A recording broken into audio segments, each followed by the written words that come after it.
Hello friends, last lecture में हमने capacitor क्या होता है, कैपेसिटेंस क्या होता है, कैपेसिटेंस किस तरीके से Q और V पर डिपेंड नहीं करता है और किन किन फैक्टर्स पर डिपेंड करता है, डिटेल में स्टडी की थी। पैरेलल प्लेट कैपेसिटर की रिक्वायरमेंट क्या है, इसको भी देखा था। तो आज हम पैरेलल प्लेट कैपेसिटर पढ़ने वाले हैं। पैरेलल प्लेट कैपेसिटर से पहले स्फेरिकल कैपेसिटर देख लेते हैं। सबसे पहले स्फेरिकल कैपेसिटर आए थे, उसके बाद में पैरेलल कैपेसिटर बनाए। तो उसमें क्या प्रॉब्लम थी कि अपन ने पैरेलल प्लेट कैपेसिटर बनाए। तो इस चीज़ को पहले जान लेते हैं और इसी के सहारे अपन स्फेरिकल कैपेसिटर भी पढ़ लेंगे। तो ये एक मेटल का बना हुआ स्फेयर है, अर्थात एक गोला है। इसको चार्ज दे दिया है +Q, ठीक है। तो यहाँ आप ये ज़्यादा दिमाग ना लगाएं कि +Q चार्ज कैसे दिया। अब आप समझो कि डायरेक्ट +Q चार्ज दे दिया है, ओके। इसकी रेडियस R है, तो इसके सरफेस पर वोल्टेज क्या होगा, ठीक है। तो वो वोल्टेज डायरेक्ट याद रखें आप, V = KQ/R। यहाँ Q इसके ऊपर दिया गया चार्ज है, R इस स्फेयर की रेडियस है और V वोल्टेज है, ठीक है। तो ये अपन बात कर रहे हैं पहले स्फेरिकल कैपेसिटर की, गोलाकार कैपेसिटर की, ठीक है। तो यहाँ K की वैल्यू किस पर डिपेंड करती है, मीडियम पर डिपेंड करती है। तो ये वैक्यूम कहें या एयर के अंदर रखा हुआ है, तो K की वैल्यू होगी K = 1/4πε0। तो K की वैल्यू 1/4πε0 होगी Q/R, ठीक है। अभी थोड़ी देर में बात करेंगे एप्सिलॉन क्या होता है, तो उस टाइम पे मैं एप्सिलॉन के बारे में बताऊंगा। बस ये मीडियम पर डिपेंड करता है। तो एयर के लिए ε0 होती है और इसकी वैल्यू होती है 8.ε0 की वैल्यू है ना, ε0 की वैल्यू होती है 8.85 × 10⁻12 Fm/m, ओके। तो ये इसकी वैल्यू होती है। अब अपने को निकालना है कैपेसिटेंस। तो वोल्टेज की वैल्यू हमें मिल गई, C = क्या होता है Q/V। लास्ट लेक्चर में हमने देखा था, बस आपको V की वैल्यू पुटअप कर देनी है। तो Q/V की वैल्यू कितनी है, 1/4πε0 × Q/R। Q से Q कैंसिल हो गया, तो C की वैल्यू क्या निकल के आई, देखो 4πε0 तो ऊपर चला जाएगा, 4πε0 और R भी ऊपर चला जाएगा, तो R। तो C की वैल्यू निकल के आई C = 4πε0 × R। This is the capacitance of sphere. अब देखो डिपेंड किस किस पर कर रहा है, ये डिपेंड कर रहा है मीडियम पर, मीडियम कि कहाँ रखा हुआ है आपका स्फेयर। तो अभी अपन ने एयर के अंदर रखा हुआ है, खुले वातावरण में रखा हुआ है या कहीं वैक्यूम में रखा हुआ है, तो उस केस के अंदर ये ε0 रहेगा। R क्या है, रेडियस या त्रिज्या, रेडियस कहें या फिर त्रिज्या है इस स्फेयर की। तो ये दो चीज़ों पर डिपेंड कर रहा है कि स्फेयर कहाँ रखा हुआ है और उसकी त्रिज्या क्या है, कितनी है। अब अपन बात पृथ्वी की कर लेते हैं, अपने अर्थ की बात कर लेते हैं। अर्थ से बड़ा गोला तो क्या होगा, धरती पर तो पृथ्वी से बड़ा तो कोई गोला है नहीं, ओके। इसकी रेडियस कितनी होती है, तो R = होती है इसकी 6400 किलोमीटर। 6400 किलोमीटर मेरे को मीटर में चाहिए, तो मैं लिख दूंगा 6400 × 10⁻³ मीटर, ओके। तो कैपेसिटेंस निकालो इसका, तो C = 4πε0 × R, और R की वैल्यू कितनी है 6400 × 10⁻³ 4πε0। तो ε0 की तो वैल्यू 8.85 × 10⁻12 अभी देखी थी, लेकिन इस पूरे की वैल्यू यदि आप डायरेक्ट याद रखना चाहो तो वैल्यू होती 1/9 × 10⁻⁹ × 6400 × 10⁻³ जब अपन इसको सोल्व करते हैं तो इसका कैपेसिटेंस निकल के आता है 711 × 10⁻⁻6 फैरड, अर्थात 711 माइक्रोफैरड। तो अब आप देख सकते हो कि पृथ्वी अर्थ के जितना बड़ा गोला लेते हैं तो उसका कैपेसिटेंस 711 माइक्रोफैरड निकल के आता है। अर्थात इतना बड़ा गोला लेंगे तब जाके इस वैल्यू का अपने को कैपेसिटर मिलेगा। तो गोलाकार कैपेसिटर के अंदर प्रॉब्लम है कि इसका कैपेसिटेंस बहुत कम होता है, ठीक है। तो इसका कैपेसिटेंस बहुत कम होता है। तो एक प्रॉब्लम तो हो गई कि इसका कैपेसिटेंस की वैल्यू बहुत कम निकल के आती है। पृथ्वी जितना बड़ा गोला लेंगे तब जाके 711 माइक्रोफैराड का बनेगा, तो इसका कैपेसिटेंस कम होता है। तो कैपेसिटेंस बढ़ाना पड़ेगा, इसलिए अपने को कोई दूसरी तरफ जाना होगा, है ना, कुछ ज़्यादा अलग सोचना होगा। सेकंड प्रॉब्लम क्या है कि जो एनर्जी है वो बाउंडेड नहीं है।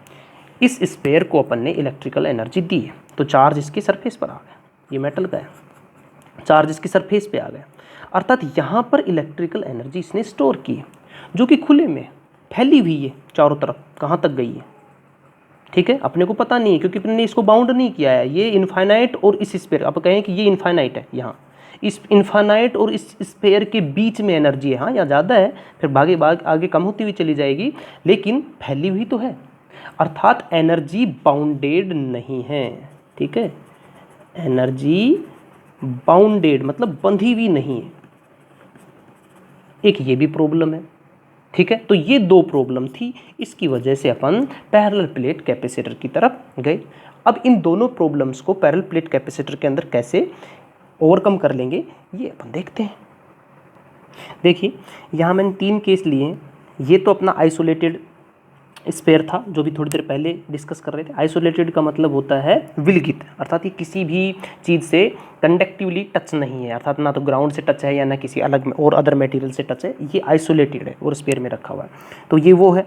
यहाँ अपन ने से गोला तो सेम रखा, लेकिन उसके पास में एक न्यूट्रल कंडक्टर को रख दिया जिसके ऊपर कोई आवेश नहीं दिया है अपन ने अपनी तरफ से, और यहाँ पर जो कंडक्टर पास में रखा है इसको अपन ने नेगेटिवली चार्ज किया है पहले और फिर इसके पास में रखा है, अर्थात इस पर जैसे प्लस क्यू चार्ज है तो इसको अपन ने माइनस क्यू चार्ज देके इसके पास में रखा है। तो तीनों केस में अपन वोल्टेज देखते हैं कि वोल्टेज पर क्या इफेक्ट आता है। तो इस केस में इसके पास जो वोल्टेज है उसको मैं V1 बोल दूं यदि, तो V1 की वैल्यू है KQ/R, ठीक है, थोड़ी देर पहले ही देखा था हमने। यहाँ पर न्यूट्रल कंडक्टर को जब इसके पास रखूँगा तो है तो कंडक्टर, तो इसके पास में चार्ज तो है, तो पॉजिटिव के पास में इधर इसके अंदर नेगेटिव चार्ज इंड्यूस हो जाएगा। ये इंड्यूस हो रहा है, ये अपन ने दिया नहीं, ये खुद ही इंड्यूस हो गया। तो पॉजिटिव के पास में तो नेगेटिव चार्ज आ गया, तो जब इधर से चार्ज इधर निकल के आ गया नेगेटिव, तो इधर चार्ज कैसा बचा, पॉजिटिव। समझ में, मतलब कि इस चार्ज की वजह से इसके अंदर चार्ज इंड्यूस हुआ है, तो नेगेटिव चार्ज जब इधर से निकल के इधर आके इकट्ठा हो गया तो इस साइड में कौन सा चार्ज बचेगा, पॉजिटिव चार्ज बचेगा। और यहाँ तो पहले हमने इसको नेगेटिवली चार्ज किया है और फिर इसके बाद में इसके पास रखा है। तो तीनों केस में V1 के ऊपर डिपेंड देखते हैं। अब इसके ऊपर वोल्टेज इस टाइम पर V2 मान लेते हैं इस स्फीयर के ऊपर, और V2 की वैल्यू KQ/R तो है, लेकिन इसकी वजह से भी आएगी। तो इधर मान लो चार्ज है -Q और इधर कितना चार्ज हो गया, +Q इंड्यूस हुआ है, तो इस -Q की वजह से कितना है, -KQ/ मान लो इसकी डिस्टेंस R1, तो ये R1 हो गया, और इसकी डिस्टेंस यहाँ से यहाँ तक R2 मान लो, तो +KQ/R2, प्लस का क्यों, क्योंकि चार्ज प्लस का है, अर्थात ये वैल्यू तो बहुत कम है, R2 की वैल्यू ज़्यादा है और ये वैल्यू बड़ी है, ठीक है। तो यदि दोनों का रिजल्टेंट देखें तो कुछ पॉजिटिव संख्या निकल के आएगी, अर्थात इसमें से कुछ ना कुछ पॉजिटिव संख्या कम होगी। तो यहाँ से हम देख सकते हैं कि जो V2 है वो छोटा है किससे, V1 से। V1 की वैल्यू तो KQ/R थी। इन दोनों का जब रिजल्टेंट निकालते हैं तो जैसे मान लो 1, 2, 3 कुछ भी आया तो इसमें से ये घट जाएगा, माइनस का साइन है बीच में, तो V2 की वैल्यू कम हो जाएगी V1 से। इस केस में देखिए, इस केस में इसकी वजह से इसके ऊपर जो वोल्टेज आया मैंने उसको V3 बोल देंगे, तो KQ/R तो है ही। अब इसकी वजह से देखेंगे तो इसकी वजह से -Q की वजह से माइनस में हो जाएगा, माइनस का KQ और डिस्टेंस मान लो R1 है तो R1, अर्थात इसमें ऐड करने वाला कुछ भी नहीं है, सीधा का सीधा माइनस हो रहा है। यहाँ कुछ ऐड भी हो रहा था इसलिए थोड़ा घटा, यहाँ तो बहुत ज़्यादा कम हो गया। तो V3 now V3 is less than V2 is less than V1, अर्थात V3 की वैल्यू सबसे कम है, फिर V2 की, और सबसे कम किसकी है, V1 की। ओके, चार्ज स्फीयर पर चार्ज देखो, तीनों ही केस में चार्ज, यहाँ भी +Q था स्फीयर पे चार्ज, यहाँ भी स्फीयर पे चार्ज +Q था, और यहाँ पर भी अपन ने कितना दिया है, +Q, अर्थात चार्ज तो सेम है लेकिन वोल्टेज तीनों केस में अलग अलग आई, ठीक है। C क्या होता है, Q/V, चार्ज तो कॉन्स्टेंट है और V तीनों का अलग अलग है। जैसे जैसे V की वैल्यू कम हो रही है कैपेसिटेंस की वैल्यू बढ़ रही है। तो फर्स्ट केस के अंदर V की वैल्यू सबसे ज़्यादा थी तो कैपेसिटेंस सबसे कम होगा, इसको C1 बोल देते हैं इसकी कैपेसिटेंस को, इसके कैपेसिटेंस को C2 और इसको C3। तो जैसे जैसे V की वैल्यू कम हो रही है कैपेसिटेंस बढ़ रहा है, तो सबसे कम V कहाँ है, V3 में है, तो सबसे ज़्यादा कैपेसिटेंस किसका होगा, C3 का होगा। अर्थात यहाँ से निष्कर्ष निकला कि C3 सबसे ज़्यादा है, फिर C2 है और फिर C1 है। अर्थात बेस्ट कंडीशन कब आई, कैपेसिटेंस सबसे ज़्यादा कब होगा, जब किसी कंडक्टर के पास में उससे अपोजिट चार्ज देके दूसरा कंडक्टर रख दें, उस केस में कैपेसिटेंस सबसे ज़्यादा होगा। ओके, तो एक तो कंडीशन ये बन गई। तो पैरेलल प्लेट में अपन ऐसा काम करेंगे, एक प्लेट को पॉजिटिव चार्ज दे देंगे, दूसरी प्लेट को नेगेटिव चार्ज दे देंगे, पास पास में रख देंगे, तो अपना कैपेसिटेंस बढ़ गया। दूसरा क्या होगा, एनर्जी बाउंड हो जाएगी, है ना। ये दोनों काम अपन पैरेलल प्लेट कैपेसिटर में करने वाले हैं। तो अब देखते हैं parallel plate capacitor. Parallel plate capacitor को समझने से पहले अपन छोटे छोटे दो कॉन्सेप्ट समझ लेते हैं। देखो, ये एक प्लेट है, कंडक्टिंग प्लेट है, मतलब किसी धातु की चद्दर है ना, प्लेट बनी हुई है। इसको अपन ने क्यू चार्ज दे रखा है, पॉजिटिव का, प्लस का क्यू चार्ज इसको दिया हुआ है। ओके, इसका एरिया ए है, तो इसकी चार्ज डेंसिटी कितनी होगी, जिसको अपन सिग्मा से लिखते हैं। चार्ज डेंसिटी, डेंसिटी निकालने के लिए जिस चीज़ की डेंसिटी निकालनी है उसमें एरिया का भाग दे दो। जैसे फ्लक्स डेंसिटी निकालनी है तो फ्लक्स में एरिया का भाग दे दो। अब चार्ज डेंसिटी निकाल रहे हैं तो आवेश में एरिया का भाग दे दो, तो इसका एरिया ए है तो क्यू अपॉन ए कर दिया। तो इसको बोलते हैं चार्ज डेंसिटी या आवेश घनत्व, सिग्मा से लिखते हैं। ओके, तो सिग्मा इक्वल टू हो गया क्यू अपॉन ए। तो इस इन्फाइनाइटली, ये बहुत लंबी प्लेट है, इन्फाइनाइटली लॉन्ग प्लेट है, ये समझें आप। उस केस में इस पॉइंट पर, इस प्लेट से कुछ दूरी पर अपने एक पॉइंट ले लिया, उस पॉइंट पर इलेक्ट्रिक फील्ड इंटेंसिटी अर्थात इलेक्ट्रिक फील्ड की वैल्यू कितनी होगी और उसकी डायरेक्शन क्या होगी। तो पॉजिटिव प्लेट की वजह से डायरेक्शन पॉजिटिव प्लेट से बाहर की तरफ होगी। देखो इधर, ये इधर पॉजिटिव प्लेट रखी हुई है, पॉजिटिव चार्ज प्लेट, बाहर की तरफ होगी फील्ड की डायरेक्शन ई, और उसकी वैल्यू होगी sigma upon 2 epsilon not.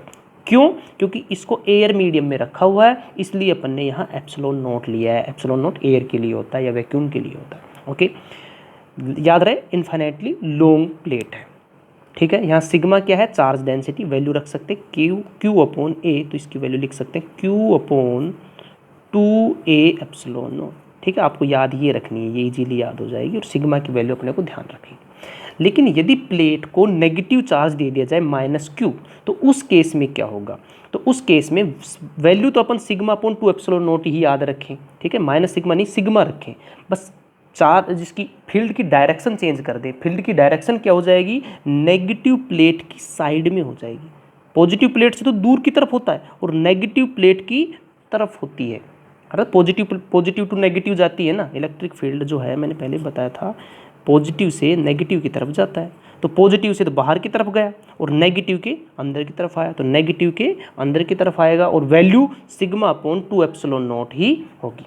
Okay, तो ये एक छोटा सा कॉन्सेप्ट था। ये यदि अपन ध्यान रहेगा तो अपन पैरेलल प्लेट कैपेसिटर को बहुत ही आसानी से सोल्व कर पाएंगे, उसका कैपेसिटेंस। देखो, ये एक पैरेलल प्लेट कैपेसिटर है।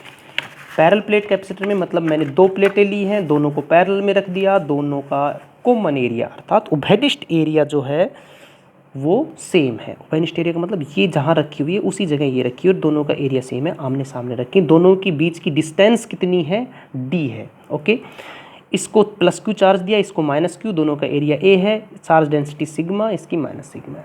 अब इस प्लेट की वजह से इन दोनों प्लेटों के बीच यहाँ पर इलेक्ट्रिक फील्ड की वैल्यू निकालनी है, निकालो। तो मैंने 3 स्टेप बताई थी लास्ट लेक्चर में कैपेसिटेंस निकालने की। सबसे पहले तो दोनों प्लेटों पे चार्ज लोकेट कर दो, तो मैंने कर दिया प्लस क्यू इधर और माइनस क्यू इधर, फर्स्ट हो गया। सेकंड स्टेप थी, फर्स्ट स्टेप अपनी कंप्लीट होगी, सेकंड स्टेप थी ई की वैल्यू फाइंड आउट करो। वहाँ मैंने दूसरे तरीके से बताई थी, थोड़ा डिफिकल्ट हो रहा था, कुछ बच्चों की शिकायत है एक सब थोड़ा डिफिकल्ट हो गया, थोड़ा और ईजी वे से, तो उस ईजी तरीके से बता रहा हूँ, तो वो चीज़ देखो। तो सेकंड स्टेप को देखते हैं, ई की वैल्यू फाइंड आउट करते हैं। तो ये देखो, इस पॉजिटिव प्लेट की तरफ, पॉजिटिव प्लेट की वजह से फील्ड की डायरेक्शन पॉजिटिव प्लेट से दूर की तरफ होगी। अभी देखा ना, पॉजिटिव प्लेट से बाहर की तरफ होती, उसको बोल दिया अपन ने E1, और E1 की वैल्यू कितनी होगी, sigma upon 2 epsilon not. Clear. अब देखो इस नेगेटिव प्लेट की वजह से क्या होगा, नेगेटिव प्लेट की वजह से भी जो इलेक्ट्रिक फील्ड की डायरेक्शन है वो नेगेटिव प्लेट की तरफ आएगी, तो दोनों की डायरेक्शन सेम होगी ना। ये E1 तो है इस पॉजिटिव प्लेट की वजह से, तो इसके अंदर इसकी वजह से तो बाहर की तरफ होती, तो वैसे E1 उसकी डायरेक्शन में आ गया, और नेगेटिव प्लेट के कारण नेगेटिव प्लेट की तरफ होती है, तो इसलिए E2 की डायरेक्शन यही होगी। तो E1 और E2 दोनों सेम डायरेक्शन में है कि नहीं है? है। तो टोटल E कितना आ गया, ये E की वैल्यू निकालनी है। तो E इजकस टू हो गया E1 plus E2, E1 plus E2। तो देख लो E इजकस टू E1 प्लस E2। तो E1 की वैल्यू है sigma upon 2 epsilon note, E2 की वैल्यू भी है सिग्मा अपॉन 2 एप्सिलॉन नोट। दोनों एक ही डायरेक्शन में है तो दोनों को मैंने ऐड कर दिया। तो वैल्यू आ गई sigma upon epsilon note, half of this तो ऐड करेंगे सिग्मा अपॉन एप्सिलॉन नोट आ गया। तो E की वैल्यू अपन ने कैलकुलेट कर ली है। सिग्मा की जगह Q अपॉन A रख सकते हैं, तो Q upon A epsilon naught आ गया E की वैल्यू। तो सेकंड स्टेप हमने कंप्लीट कर ली। थर्ड स्टेप क्या थी अपनी? थर्ड स्टेप थी कि V की वैल्यू फाइंड आउट करें, V की वैल्यू। और V इक्वल्स टू क्या है? E into D. डी क्या है? दोनों प्लेट के बीच की डिस्टेंस। तो V E की वैल्यू हमने निकाल ली, इंटू डी कर दो। तो V की वैल्यू क्या आ गई? देखो V equals to E into डी। तो E की वैल्यू है Q upon A epsilon naught into डी। कंप्लीट, थर्ड स्टेप कंप्लीट हो गई। फोर्थ स्टेप देखो, फोर्थ स्टेप में क्या करना था? C इजकस to Q upon V, capacitance निकल के आ जाएगा, बस फॉर्मूले में वैल्यू रखनी है। तो C इजकस टू Q की वैल्यू Q ही रखेगी, V की वैल्यू ये रही अपने पास, रख दो Q upon A epsilon naught into D. Q से Q कैंसिल हो गया, A एप्सिलॉन नोट ऊपर जाएगा, D नीचे रह जाएगा, क्योंकि ये बटे में है ना इसलिए।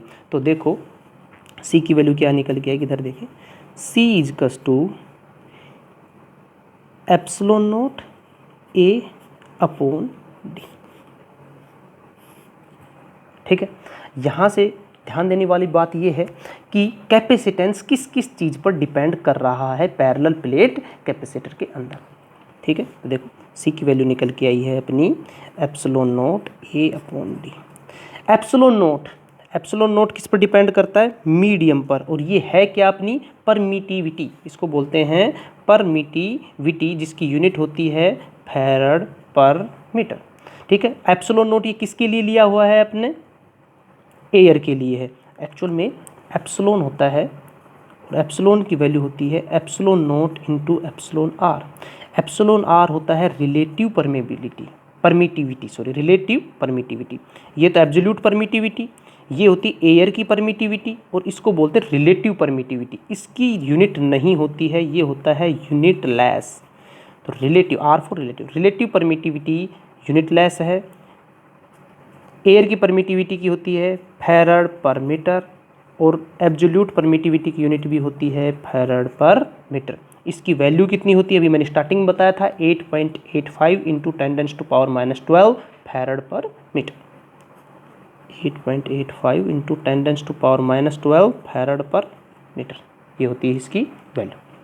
ओके, तो यहाँ अपन एप्सिलॉन तब रख देंगे जब कोई और मीडियम होगा तब, ठीक है ना, जब इसके अंदर डाइलेक्ट्रिक भरेंगे तब इसकी वैल्यू जो है कैपेसिटेंस की वैल्यू C इजकस to epsilon into A upon D हो जाएगी। और जहाँ एप्सिलॉन की वैल्यू हो जाएगी epsilon naught into epsilon are.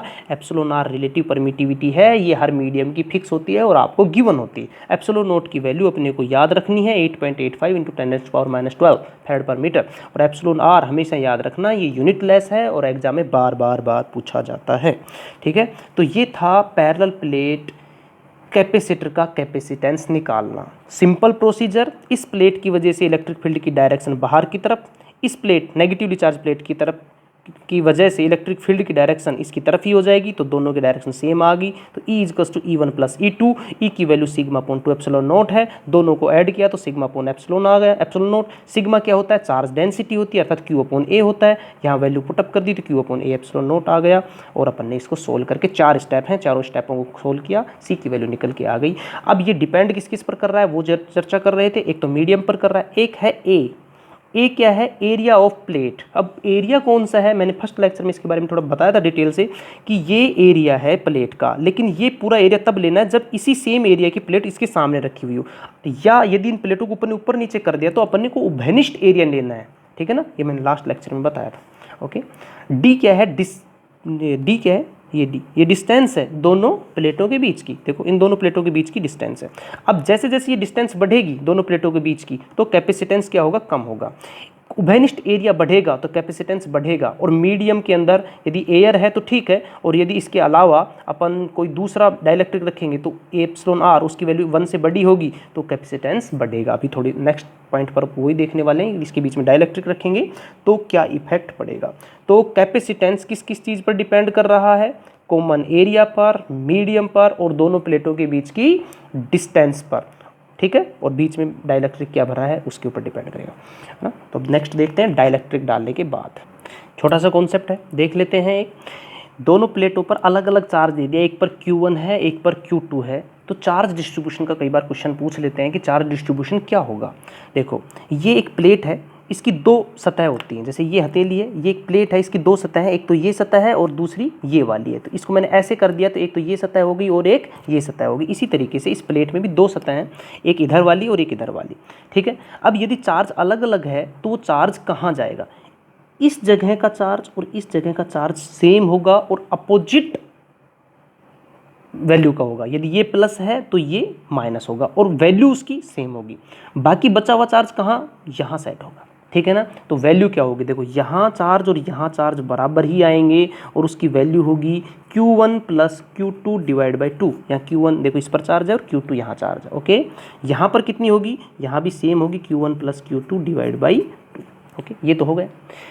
यहाँ और यहाँ मतलब इस वाली सरफेस पर और इस वाली सरफेस पर वैल्यू क्या होगी, वैल्यू तो सेम होगी लेकिन साइन दोनों के आगे अलग अलग आएगा, ठीक है। तो पहले ही कोष्टक में इस पे तो आगे प्लस साइन लिख दो और इसके आगे माइनस साइन लिख दो, ठीक है। एक को प्लस आ जाएगा एक पर माइनस आ जाएगा। वैल्यू क्या होगी, Q1 minus Q2 divide by 2 और इसकी भी Q1 minus Q2 divide by 2। तो बाहर की सरफेस पर तो चार्ज आता है Q1 plus Q2 divide by 2, Q1 plus Q2 divide by 2, और अंदर पाता है Q1 minus Q2 divide by 2। लेकिन इस प्लेट पर यदि प्लस आया तो इस पर क्या आएगा, माइनस आएगा। अब इसका एक एग्जाम्पल देख लेते हैं, इजीली समझ में आ जाएगा। ये देखो ये दो प्लेटें हैं, इसको अपन ने 8 माइक्रोकूलम दे दिया, इसको -4 माइक्रोकूलम दे दिया, अर्थात Q1 की वैल्यू 8 माइक्रोकूलम है और Q2 की वैल्यू -4 माइक्रोकूलम है। तो बताओ हर जगह पर यहाँ पर चार्ज कितना आएगा, यहाँ कितना आएगा, यहाँ कितना और यहाँ कितना चार्ज आएगा। देखो यहाँ आता है Q1 plus Q2 divide by 2, तो Q1 की वैल्यू है 8 माइक्रोकूलम प्लस Q2 की वैल्यू माइनस का 4 माइक्रोकूलम डिवाइड बाई 2, तो 8 में से 4 गया तो कितना बचा, 4/2, तो कितना आंसर आया 2 माइक्रोकूलम। तो यहाँ भी सेम ही होगी, 8 प्लस माइनस 4 डिवाइड बाई 2, तो आंसर आ जाएगा 2 माइक्रोकूलम। अर्थात इस वाली सरफेस पर और इस वाली सरफेस पर आया 2 माइक्रोकूलम, यहाँ भी 2, यहाँ पर कितना आएगा, तो Q1 minus Q2 divide by 2, है ना, साइन बाहर बाहर का है और इसके बाहर साइन माइनस का हो जाएगा, value Q1 minus Q2 divide by 2 ये, तो 8 माइनस Q2 की value -4 divide by 2, minus minus क्या होता है प्लस, तो 8 और 4 12/2 करेंगे तो 6, वैल्यू है 6 माइक्रोकूलम प्लस का, ठीक है। यहाँ आ जाएगा माइनस का, वैल्यू सेम ही रहेगी 6 माइक्रोकूलम।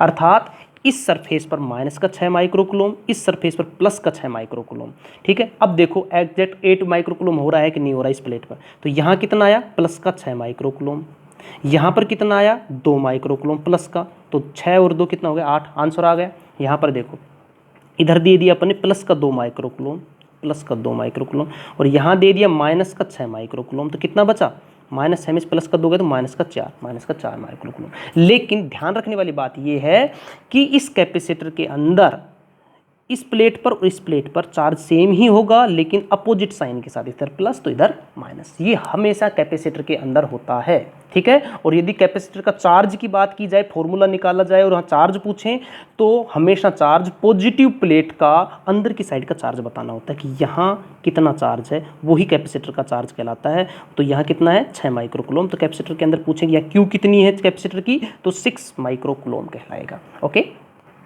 यदि कैपेसिटर के अंदर डाइलेक्ट्रिक भर दें तो क्या होगा, देखो ये मैंने ये कैपेसिटर की प्लेटें हैं अपनी, मेटेलिक प्लेट हैं दोनों, और उसके बीच में डाइलेक्ट्रिक भर दिया है, ओके। तो देखो जो अपना पहले से इलेक्ट्रिक फील्ड था जिसको ई एक्सटर्नल बोल देंगे, बाहर वाली बैटरी की तरफ से ये चार्ज आए हैं उसकी वजह से जो अपना फील्ड आया है उसको ई एक्सटर्नल, बाहर की वजह से value sigma upon epsilon naught आई थी, पॉजिटिव प्लेट से नेगेटिव प्लेट की तरफ ये आया था, ओके। अब इसके अंदर जैसे डाइलेक्ट्रिक भरा तो डाइलेक्ट्रिक पोलराइज हो जाएगा।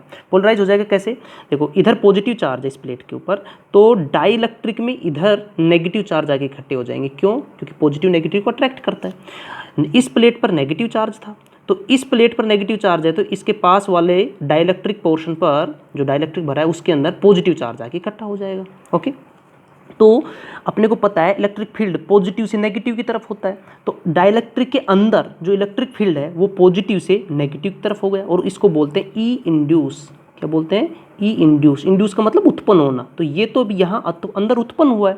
तो इस कैपेसिटर के अंदर नेट इलेक्ट्रिक फील्ड कितना होगा जिसकी डायरेक्शन ये मान लेते हैं, तो ई नेट अपने को निकालना है और यही अपने को काम आने वाला है। ई नेट इक्वल टू हो जाएगा ई एक्सटर्नल, इस डायरेक्शन में तो एक्सटर्नल है, ई एक्सटर्नल जिसको अपन थोड़ी देर पहले वैल्यू देखी थी, माइनस ई इंड्यूस, इंड्यूस की डायरेक्शन अपोजिट है तो माइनस के साथ ले लेंगे, माइनस ई इंड्यूस। ठीक है, ये हो गया। तो ई एक्सटर्नल की वैल्यू कितनी है? सिग्मा अपॉन एप्सिलॉन नॉट, और ई इंड्यूस की वैल्यू कितनी है? Sigma upon. अब देखो यहाँ आता है इंपॉर्टेंट पॉइंट कि इसका डाइलेक्ट्रिक कांस्टेंट क्या है? के क्या है? Dielectric constant.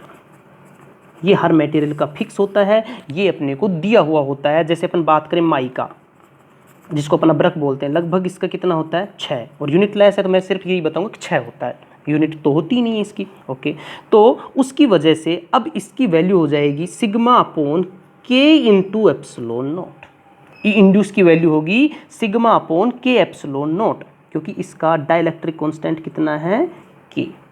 ओके, तो ई नेट की वैल्यू आ गई sigma upon epsilon not minus sigma upon K epsilon not. तो इसको मैं इस तरीके से ना बता के इसको मैं इस तरीके से बता दूं कि ई नेट है जो हो गया ई एक्सटर्नल डिवाइडेड बाई के। ये देखिए छोटा सा करेक्शन है, वो वैल्यू वहाँ ठीक नहीं थी, वैल्यू नहीं रखनी है अपने को सिर्फ E net is to E external minus E induce, ये हो गया। ठीक है, अब इसकी वैल्यू कितनी होगी उसको अपन इस तरीके से बता दें कि E net is to E external upon K, अर्थात ये जो कम हुआ है उसको अपन इस फैक्टर से बता दें कि ये के फैक्टर से कम हुआ है, और के क्या है? डाइलेक्ट्रिक कॉन्स्टेंट, अर्थात ई नेट की जो वैल्यू है वो निकल के आएगी। ई एक्सटर्नल की कितनी थी? Sigma upon epsilon not divide by क्या कर देंगे? के, तो वैल्यू निकल के आ गई sigma upon K epsilon not. तो ये होगी अपनी ई नेट, अर्थात net electric field sigma upon K epsilon not हो जाएगा। वो जो बीच में स्टेप थी उसको हटा देना, है ना, वो गलत था, वो सही नहीं है। तो ये देखो ई नेट की value external upon K, E net equal to sigma upon epsilon naught upon K, E net equal to ये वैल्यू निकल के आ गई। ओके, तो अब अपन वही 4 स्टेप करेंगे और इसका कैपेसिटेंस निकालेंगे। फर्स्ट स्टेप में चार्ज देना है, चार्ज अपन ने एक को प्लस क्यू एक को माइनस क्यू दे दिया है। ओके, सेकंड स्टेप में, फर्स्ट स्टेप कंप्लीट होगी, सेकंड स्टेप में ई की वैल्यू निकालनी होती है। ई की वैल्यू हमने निकाल ली है, ई की वैल्यू है sigma upon K epsilon not. Good. Third value क्या है? थर्ड है वोल्टेज निकालना है, तो वोल्टेज होता है ई इंटू डी, तो यहाँ पर भी ई इंटू डी हो जाएगा, वैल्यू पुटअप कर दो। ई की value sigma upon K epsilon naught into D, sigma की वैल्यू पुटअप कर दो, सिग्मा होता है क्यू अपॉन ए, तो Q upon K epsilon naught A into D. ठीक है, फोर्थ स्टेप कहते हैं C is equal to Q upon V, put कर दो, क्यू तो क्यू, वी की वैल्यू अभी देख निकाली अपन, Q upon K epsilon naught A into डी, तो क्यू से क्यू कैंसिल हो गया, तो क्या हो जाएगा? के ऊपर चला गया, के एप्सिलॉन नॉट ए अपॉन डी। क्लियर है? तो ये सी की वैल्यू निकल के आ गई, सी इज इक्वल टू के एप्सिलॉन नॉट ए अपॉन डी। ओके, तो मैंने थोड़ी देर पहले बताया था कि सी की वैल्यू होती है एप्सिलॉन ए अपॉन डी, जहाँ एप्सिलॉन होता है epsilon naught into epsilon are. Epsilon क्या है? Permittivity, ability to permit electric flux, है ना, वो हो जाती परमिटिविटी, और यूनिट होती फैराड पर मीटर, याद रखना हमेशा, इंपॉर्टेंट क्वेश्चन है, फैराड पर मीटर। और एप्सिलॉन आर क्या है? रिलेटिव परमेबिलिटी, जो यहाँ पर में क्या लिखा है? के, अर्थात डाइलेक्ट्रिक कांस्टेंट। एक ही बात है, एप्सिलॉन आर कह दें या इसको अपन डाइलेक्ट्रिक कांस्टेंट कह दें, जिसको अपन के से लिखते हैं। ओके, तो यहाँ एप्सिलॉन आर की वैल्यू कितनी है? के है। डाइलेक्ट्रिक कांस्टेंट यही चीज़ है, ये यूनिट लेस होता है और ये आपको गिवन होता है कि किस मटेरियल का डाइलेक्ट्रिक कांस्टेंट क्या है। जैसे मैंने फॉर एग्जांपल बताया माइका का क्या होता है? 6 होता है। ओके, अब यदि मैं आपसे पूछूं एयर का एप्सिलॉन आर की वैल्यू क्या होगी, एयर के लिए एप्सिलॉन आर की वैल्यू क्या होगी? अपने को पता है एयर के लिए एप्सिलॉन की वैल्यू एप्सिलॉन नॉट के बराबर ही होती है, अर्थात एप्सिलॉन आर की जगह मैंने क्या रखा है? 1 रखा है, तो एयर के लिए एप्सिलॉन आर की वैल्यू क्या होगी? 1। यदि मेटल रख दें, मेटल